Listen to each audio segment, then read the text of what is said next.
that what goes around comes around. I'll admit that what happened was my own fault.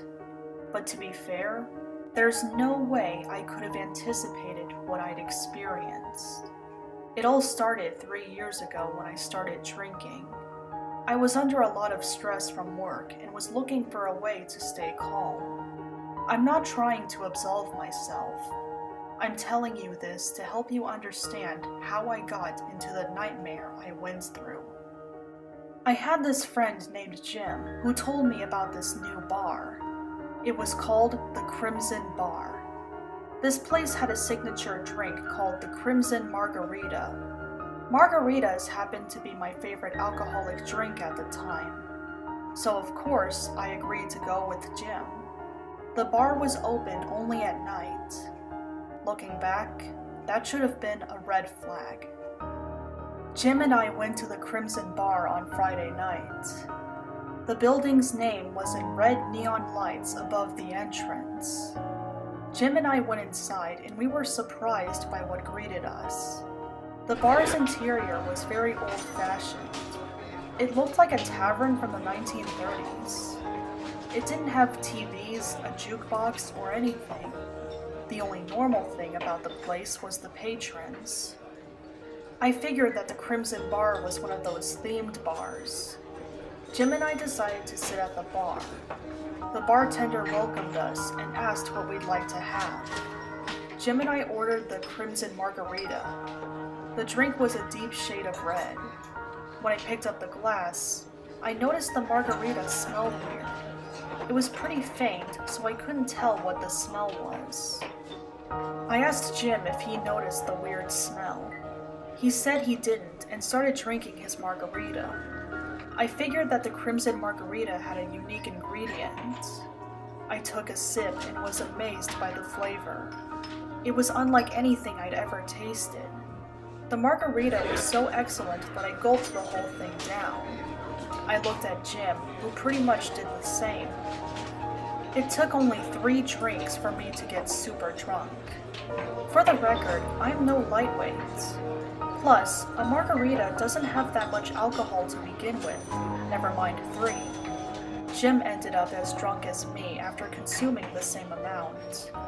My vision was getting blurry, but I could still see everything. The bartender asked Jim and me if we enjoyed the Crimson Margarita. Of course, we both said yes. The bartender told us that the Crimson Bar has a VIP section. He explained that VIP members get free unlimited drinks. The bartender then offered to give Jim and me a tour of the place. With an offer like that, we couldn't refuse. Jim and I got up and followed the bartender. 2 other patrons saw us stumbling and helped us along the way. What I saw would haunt my dreams forever. There was a dungeon with people chained to the walls. They all looked pale and miserable. The bartender approached one of the prisoners. When he saw him, the prisoner begged the bartender to leave him alone. The bartender grabbed the poor man and bit his neck. The prisoner screamed in pain as blood trickled down his neck. Only then did I realize what was going on. I tried to get out of there, but the patron who helped me tightened his grip on my arm. He looked at me as he bared his fangs. Before the man could bite me, I kicked him in the nuts. He released me to cover his groin, and I booked it out of the Crimson Bar.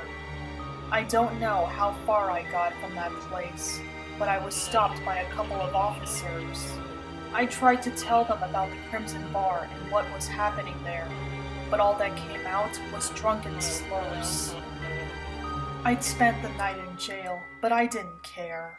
It was better than what could have happened at the Crimson Bar. When I sobered up the following morning, I told the police what had happened. I could tell from their faces that they didn't believe me. Even so, the police couldn't ignore Jim's disappearance. They investigated the Crimson Bar.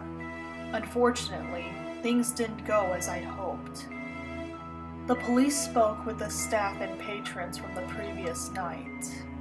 According to their testimonies, Jim and I were acting weird the night we visited the Crimson Bar. Basically, they accused us of being on something.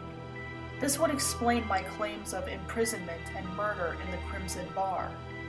As for Jim, the other patrons said that he and I got into a fight and went our separate ways. Since everyone told the same story, the police didn't search the bar. As for me, I was forced to take a urine test before leaving the police station. The test turned up negative. After that, the police said they better not catch me with or on anything. The police are still looking for Jim.